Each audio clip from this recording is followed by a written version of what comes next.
E aí, galerinha? Tudo tranquilo? Tudo na santa paz? Galerinha do 8º ano, espero que com vocês estejam tudo bem, né? Esteja tudo tranquilo, esteja tudo dentro da mais perfeita ordem, tá? Nós vamos começar aqui uma aula sobre o iluminismo, uma aula mais enxuta, uma aula mais compacta, para ajudar vocês e para facilitar o entendimento de vocês, tá? Lembrando que essa aula é sobre o iluminismo e nós vamos começar da página 288 e nós vamos até a página 301, tá bom? Então, vamos lá. Vou compartilhar com vocês uma tela aqui para ficar mais fácil o entendimento de vocês, tá? Bom, nós temos aqui o iluminismo, abrindo aqui um movimento, né, intelectual que vai mudar a forma de pensar de toda uma época, né, de toda uma sociedade. E aí, o que que nós temos? O que que é esse iluminismo? Nós temos que atentar ao seguinte, galera, que é um movimento filosófico, um movimento de pensamento, né? Como eu falei para vocês, filosofia é igual pensamento, filosofar, pensar. É um movimento intelectual onde grandes filósofos estudados, uma certa inteligência, uma inteligência acima das outras, vai se projetar dentro desse iluminismo, dentro desse pensamento filosófico e científico. Científico que vamos buscar agora a cientificidade, vamos buscar agora, né, descobrir todo o processo natural, o processo de acontecimentos naturais, não só naturais, como também outros processos dentro de uma busca dentro da racionalidade dessas questões. Professor Marcial, quando que vai começar isso? Vai começar lá no século XVIII, na Inglaterra, né? O início foi na Inglaterra e o auge vai ser lá na França. Explicado, tranquilo sobre isso. Esse iluminismo, ele vai representar basicamente a forma dessa burguesia interpretar o mundo, de essa transformação que vai ocorrer no mundo, do mundo. Por quê? Estávamos saindo de um processo do período medieval, lá onde a Idade das Trevas, onde todo um pensamento era regido através da religiosidade, todas as explicações vinham da religiosidade. Então, está saindo desse processo e entrando agora aonde o homem é a centralidade, onde que o pensamento humano de si mesmo é a centralidade. E aí é onde vai fazer essa busca, esse pensamento filosófico sobre o olhar do racionalismo, o pensar do raciocínio lógico, né, da cientificidade, da ciência. Vai acontecer também o anti-absolutismo, quer dizer, vai começar a cair a visão do homem em si de que o poder tem que estar na mão só de um que comanda todos, de um rei só. Então, vai começar a haver essa abertura de pensamentos, de pensamento político, onde tem que haver uma divisão de poderes, não só ficar só na mão de um, mas de vários, um vigiando o outro para que melhore esse processo político, né? E vamos também um anticlericalismo. O que é isso? Ante a igreja. Vamos começar a fazer o seguinte: nem só a igreja pode dar resposta, né? Mas o homem também ele tem um raciocínio lógico, ele tem um raciocínio para buscar outras metodologias de descobrir a verdade, de imaginar a verdade, e não ficar baseado somente dentro da religiosidade. E a busca também pelas defesas dessa liberdade individual, a liberdade de pensamento, a liberdade religiosa, a busca pela igualdade, né? Então, isso que o iluminismo vai trazer. E essas são uma das características principais do iluminismo, galerinha, tá? Aí nós vamos ter aqui os pensadores iluministas que vão ser os percursores desses pensamentos filosóficos, como eu discuti com vocês já. né? Nós vamos ter o Locke, que vai ser considerado o pai desse iluminismo, o pai desse pensamento intelectual. E ele vai brigar pelos direitos naturais, pela liberdade, pela propriedade, pela vida do homem, né? E preservar, ele vai brigar para que os governantes comecem a preservar esses direitos do homem em si, do natural do homem, né? Vai brigar também por esse liberalismo político, onde a monarquia ela tem que ser parlamentar, onde tem que haver mais indivíduos participando desse governo.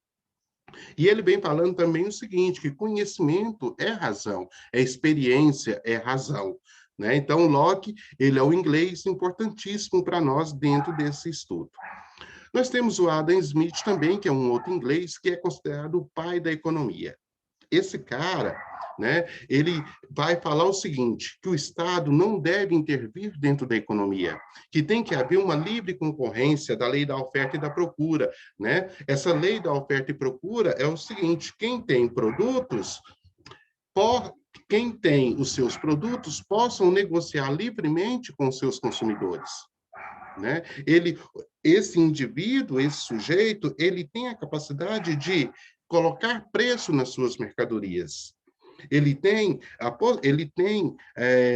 possibilidade de vender mais caro, vender mais barato. É aquela lei da oferta e da procura, né, que existe no mercado de quem vende mais barato, vende mais. Quem vende mais caro vai ficar com a sua mercadoria estocada. E o Estado não precisa intervir. E ele vem falando da riqueza, né? Ele vai falar o seguinte, que o trabalho é a fonte da riqueza. Quem trabalha tem a riqueza. Né? Isso é o que o Adam Smith vem falando. Então, ele prega o liberalismo econômico, a liberdade econômica, a liberdade de se trabalhar com o seu produto livremente, você colocar preço livremente nas suas mercadorias. E aí nós temos a fisiocracia, né, que é essa versão francesa do liberalismo econômico, que vai vir e que vai se pegar muito, vai ser o auge, né, desse iluminismo, que é a não intervenção do Estado na economia, isso aí já o Adam Smith vem falando, que a agricultura é uma fonte de riqueza, e aí nós temos os teóricos destacados, que é o Quesnay, Gournot, Mirabel, Dupont, Turgot, esses caras também eles vão ter grandes contribuições dentro desse pensamento do iluminismo propriamente na França. Ok, galerinha? Então, eles trazem esse lema, laissez faire, laissez passer, le monde va de l'humain. Deixe fazer, deixar passar, deixar fazer, deixar passar, que o mundo anda por si mesmo. O mundo ele não precisa de governante. Essa é a frase que os fisiocratas vêm falando. Ele não precisa de governante. O mundo ele vai se dirigir por si só, né? Basta o indivíduo querer e que vai acontecer, tá? Bom, nós temos também o Montesquieu, que ele vem pregando, né, essa divisão de poderes que eu falei para vocês. Lembra que lá no passado, no feudalismo, nós tínhamos o poder centrado, lá no absolutismo nós tínhamos o poder centrado na mão de um só, que era o rei todo-poderoso. Isso lá no absolutismo. Vocês já viram isso, nós vimos isso. Agora, o Montesquieu, ele vem falando o seguinte, ele vem pregando que tem que haver uma divisão de poderes. O poder executivo, o legislativo e o judiciário. Os três poderes. E trabalhando em quê? Em harmonia. E cada um com sua autonomia. E submissão de todos perante a lei.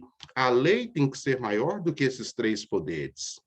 Tá? E aí ele vem pregando isso, e é o nosso sistema hoje.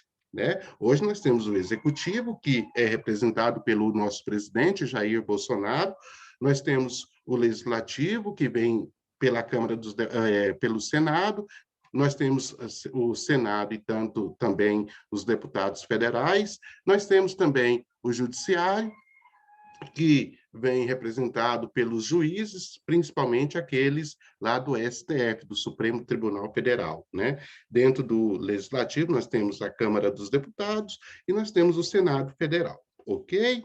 e que todos são submissos à lei. Ninguém é diferente de ninguém. Nós temos também o Voltaire, que vem falando sobre isso, né? Ele critica veementemente o clero. Ele é radicalmente contra esse pensamento que a igreja, né, que o clero, que o catolicismo em si, eles é que têm resposta para tudo. Então, ele vai criticar veementemente o clero. Ó, negativo, nós temos que pensar por si só, nós temos que pensar por nós mesmos. Nós não precisamos que uma instituição pense por nós e nos dê a resposta a todos os problemas que nos acontecem. Ele quer uma igualdade jurídica entre todos os povos, entre todos os indivíduos.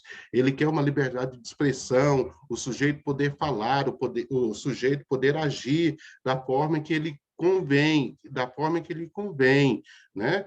E ele quer uma monarquia ilustrada, ele critica essa monarquia ilustrada. Então, o Voltaire, ele vem e uma característica fundamental dele é essa, que ele critica o clero, né? Essa intolerância que o clero tem em relação às outras religiões, principalmente, e essa liberdade de pensamento. Então, ele critica muito isso aí, tá? Tem o Rousseau também, que é um dos mais importantes e influentes dentro desse processo do iluminismo. O Rousseau, ele vem pregando a soberania popular e ele vem falando que o poder é igual ao povo, que a democracia prestada é o povo, é a vontade do povo, é o povo agindo democraticamente, livre, com poder de escolhas, com poder de liberdade, né? Então, ele fala que o poder é igual ao povo, que é igual democracia. É o povo na democracia, é o povo no poder, é o povo agindo, né? Ele tem também a teoria do bom selvagem, aquela que nós discutimos. O sujeito nasce puro, né? Todo mundo olha para um bebê recém-nascido, não vê maldade nesse bebê. Mas ao longo do tempo, à medida que ele vai crescendo, a sociedade vai corrompendo ele. E aí ele pode transformar em